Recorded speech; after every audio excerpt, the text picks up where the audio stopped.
this looks familiar. It should. Is this Mechwarrior? Uh, yes, it is. Wait, Hold on. that's for the PC though. Sorry, I had to mess with my volume settings. Yeah, this is the Super Nintendo version of the very first PC game. Oh, I didn't know there was a Super Nintendo version of this. Yeah. Oh, that's I I did not know that was a thing. I played the first Mechwarrior on PC. I just never knew it was an SNES version. Yeah, the one in '89 or '88 or '89, right? Was that was like the DOS one, and then they sort of retooled it and put it on Super Nintendo, and it actually Oh, works interesting. You'll notice, like the original Mechwarrior on PC had sort of like vertex graphics or vector right. graphics for its first person segments. Here, and okay, yeah, this is we're going after the Darkwing Lance who killed our family. It's more or less the same plot as the original game. Uh,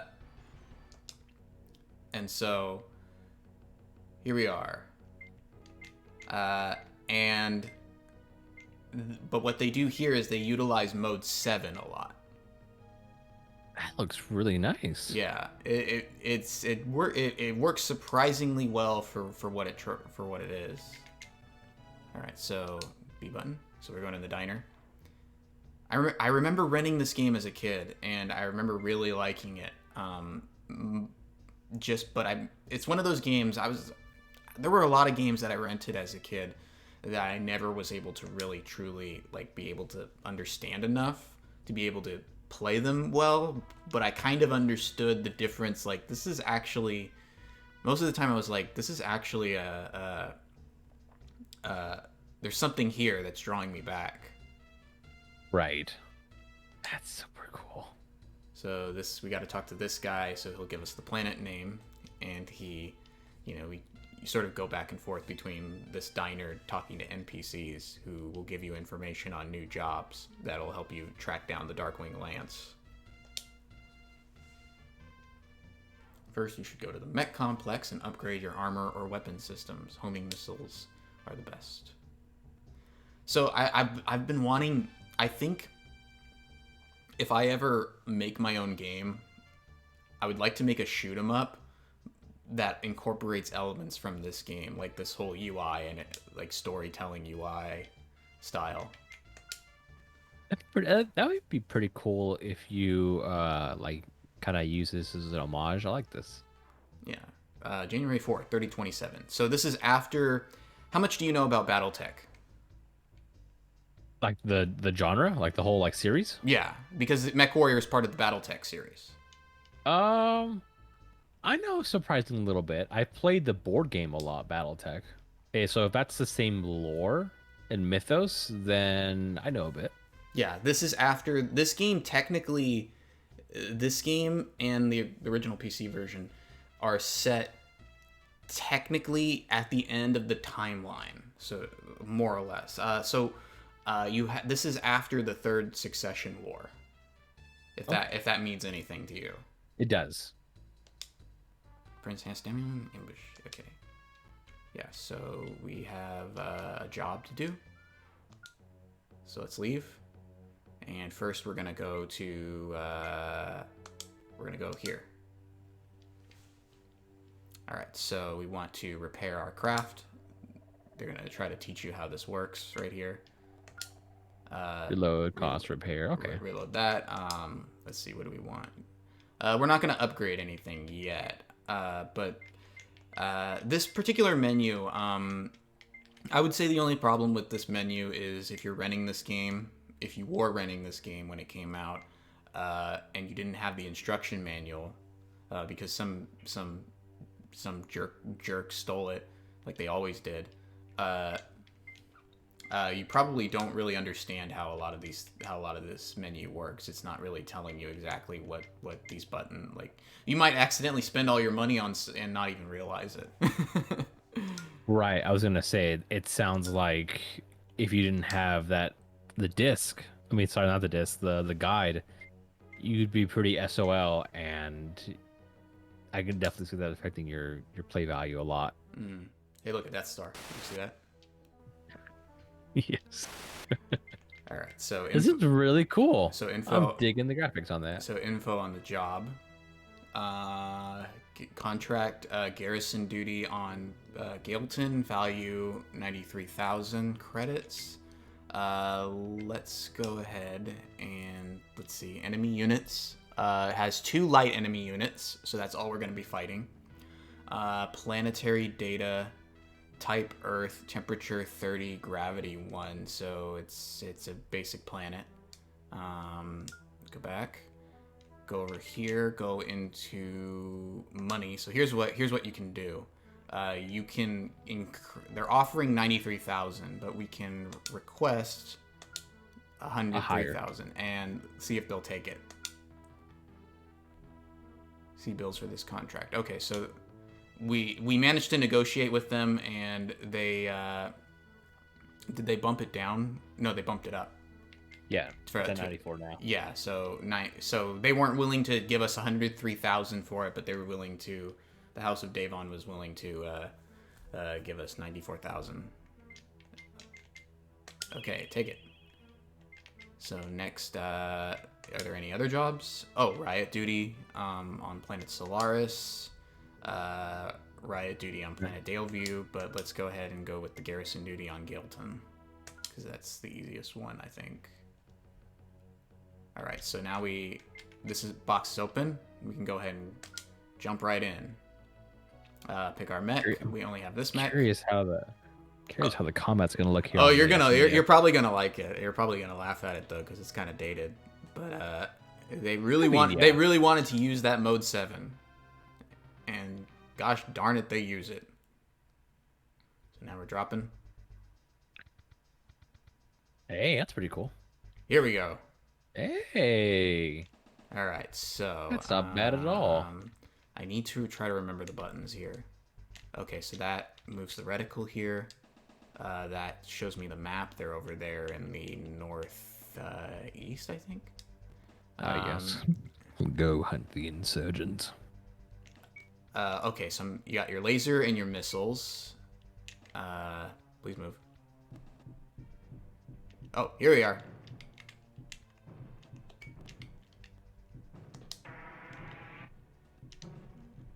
Okay, so jets on.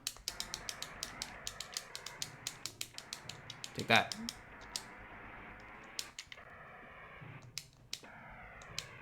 Did I get him? Okay, I got him. You got one last left. Yeah, the homing missiles are your friend just because of how limited some of the mechanics are. I was gonna say they seem to be pretty effective so far. Yeah. And we got him. So mission complete. Awesome. So that was our first mission. We just got 94,000 credits. Hey, nicely done.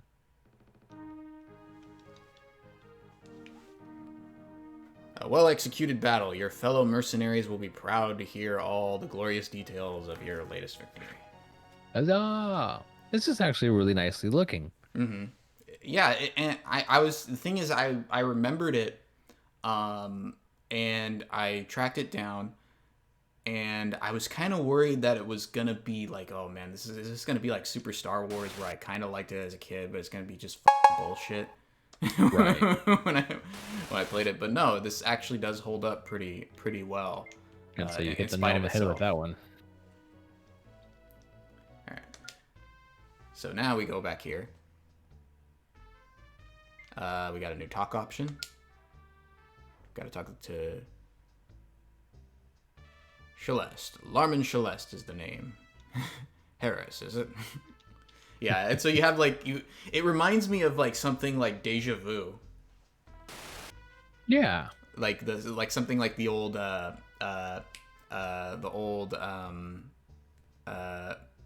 Mac Adventure games. Like that. Hey, it's definitely giving me like some like point and click adventure game vibes from it. Yeah. Especially the art style. Like I'm getting some like King's Quest style of like vibes coming from it. Mm-hmm. And that was the thing too, is when I was a kid, I actually, even if I couldn't always understand it, I always liked this kind of presentation. Right. It's visually appealing. It looks very informative, and it just sounds cool. And I think because the way the story is told, because this was like the first of the Mechwarrior games, or one of the first. Oh, I pressed the wrong button. Sorry about that. I'm always confused because it's a Super Nintendo controller that I'm using. So I have to remember B is A and A is B. How did you do out there? You're still alive. Welcome back.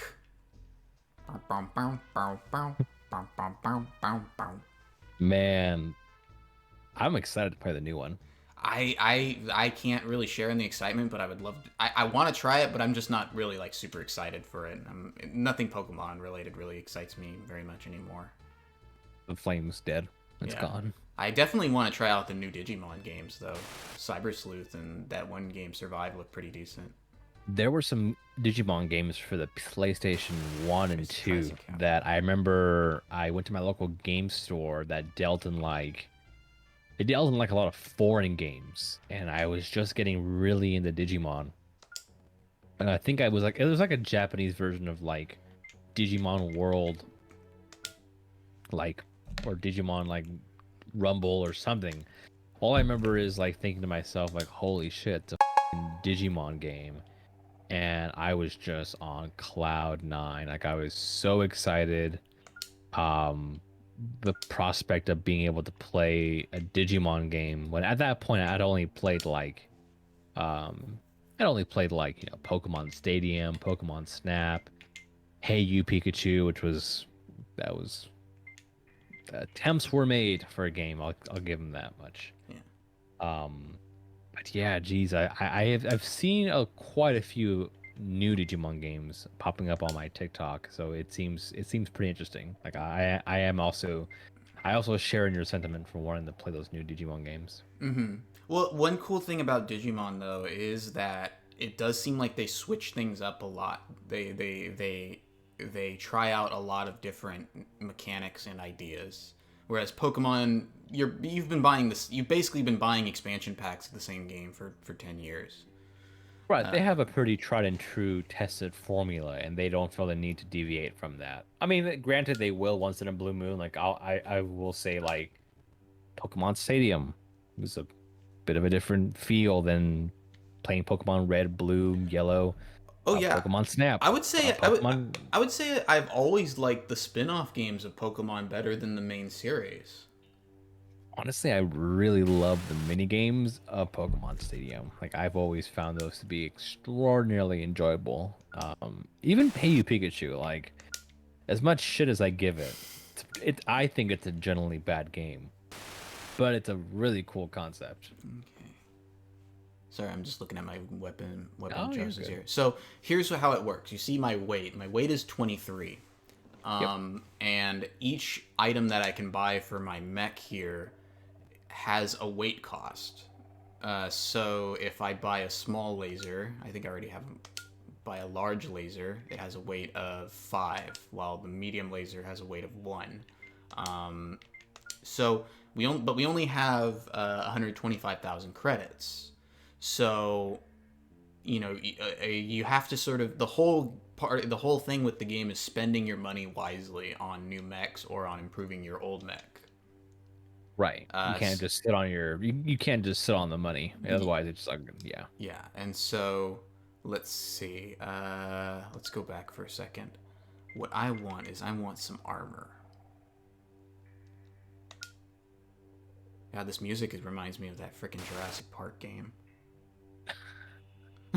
for Super Nintendo, like when you go into the areas with the first person areas, and it plays that whole and you're scared because there's a raptor around. Yeah.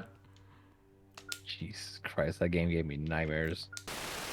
My brother told me that you couldn't kill velociraptors with a machine gun. They were invincible to machine guns for some reason.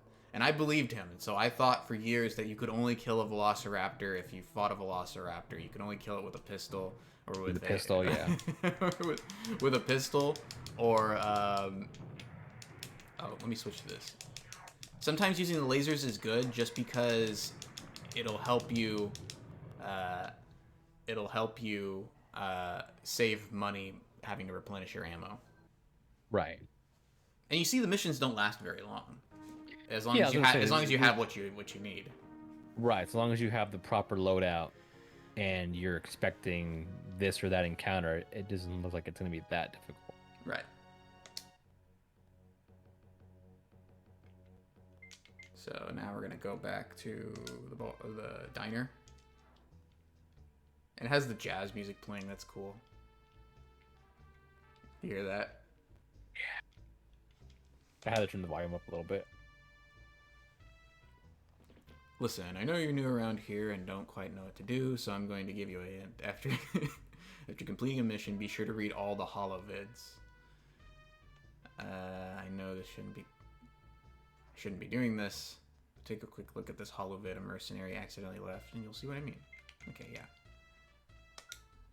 So you have to discover the clues to help you find the missions that'll get you closer to the Darkwing Lance.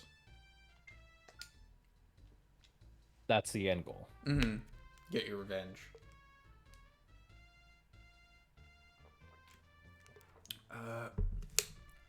Received and decoded my latest assignment. You can be sure that I'll keep on the tail of the Darkwing Lance for as long as it takes to bring them all to justice. My next report will be from Kagran. So the next story mission is on Kagran, and that should be at the GHQ section.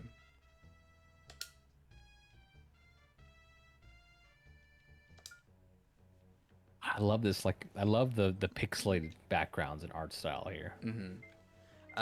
So one thing I didn't know, I picked this game a few days ago for the game we were going to play together. But one thing I didn't really know was that I didn't know that the Mechwarrior 5, I didn't know that was coming out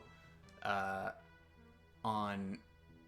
It came out in 2019, and it was an Epic exclusive, but it's coming out this month for other platforms, finally. It's leaving its Epic exclusivity, and it's getting a new DLC called Heroes of the Inner Sphere. Right, goddamn. Heroes of the Inner Sphere. So Mechwarrior 5 is finally coming to Xbox, PlayStation, Steam, and all that stuff. And from what I hear, the gameplay, as far as like the mechanics and stuff, are all right. There's some mixed reception to the story, but it's supposed to take... Mechwarrior 5 takes place, I believe, during the Third Succession War in the BattleTech universe, so it's technically a prequel to this one. Oh shit! Did you ever play the tabletop RPG? Okay. No. Most of my knowledge of BattleTech comes from my very limited experience with the Mechwarrior series. I mainly picked this game just because it's a game I know fairly well from growing up with it. But I think I do remember playing the one on PlayStation. I feel like I remember playing that. That I played before.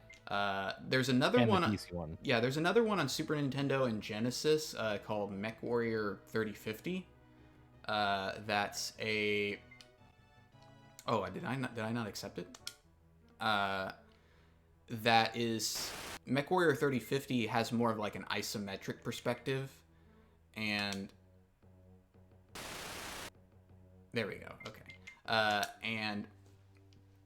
It plays more like that one game, Urban Strike.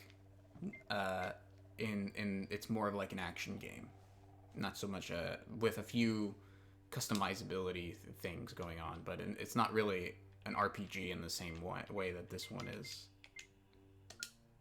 So repair that. Go ahead and do that. Next, let's see. Can we afford a new mech yet? No. So. 727,000. Yeah, It's that's pricey. what's that? What's going on with this economy? I know, right?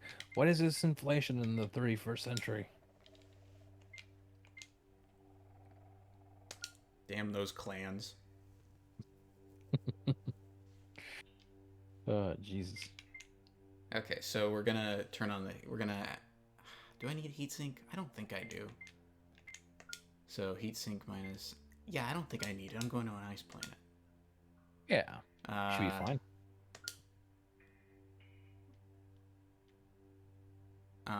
Let's see. Buy. What are we gonna buy for weapons? I want medium range missile. I'm gonna go ahead and buy that.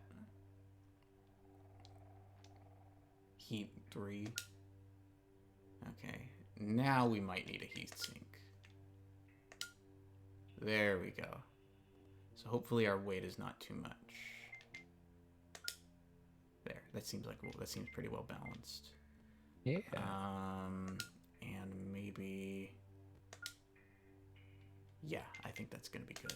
There. Okay, so we got enough. We're gonna have like 200,000 after this once we're done. All good. Yes. Next. Exit.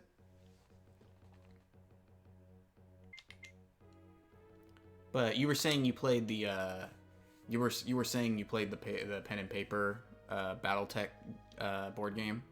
Yeah, like I still have BattleTech miniatures actually too, only because I just remember when I first was exposed to it, I found this huge.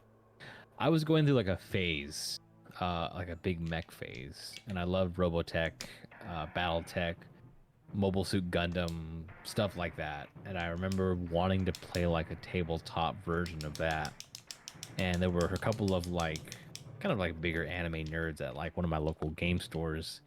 And I remember they had these cool like I think they were like metal or maybe even pewter. Maybe about that old, but they were some pretty old looking metallic miniatures. And it got me into the game. And I just kept thinking to myself like, hey, this might have some pretty cool lore. At the time, I just kind of wanted to like learn to play the game. I wasn't super interested in like story or lore or this or that. Kind of like with D&D. At the time I started playing, I didn't really give a damn who was who. But after reading on some of the lore, learning how to play, I just remember having a lot of fun with it. Unfortunately, the group kind of disbanded shortly afterwards. So like finding other folks who play that genre of game was a bit more difficult because everyone was kind of like obsessed over playing, Warhammer or you know, War Machine or something like that. Yeah, I don't hear very many people talk about like BattleTech in the same way that they talk about like Pathfinder or something. Right. And I'm sure I know it has its crowd. I mean, they're still coming out with like material for it, but Yeah. And obviously, Mechwarrior 5, as far as the video game sphere goes, it seemed to have done pretty well as far as financially. But yeah, I mean, I don't really. It's not a thing. Mechwarrior isn't really something I hear. Mechwarrior and BattleTech aren't things I really hear much about. They're not exactly on the same level of like cultural notoriety as Dungeons and Dragons or D20, D20 or Pathfinder or even like Warhammer. right. And I'm sure that would be different if there was like, like a marketing budget for it, but that's not something they could really afford at the time.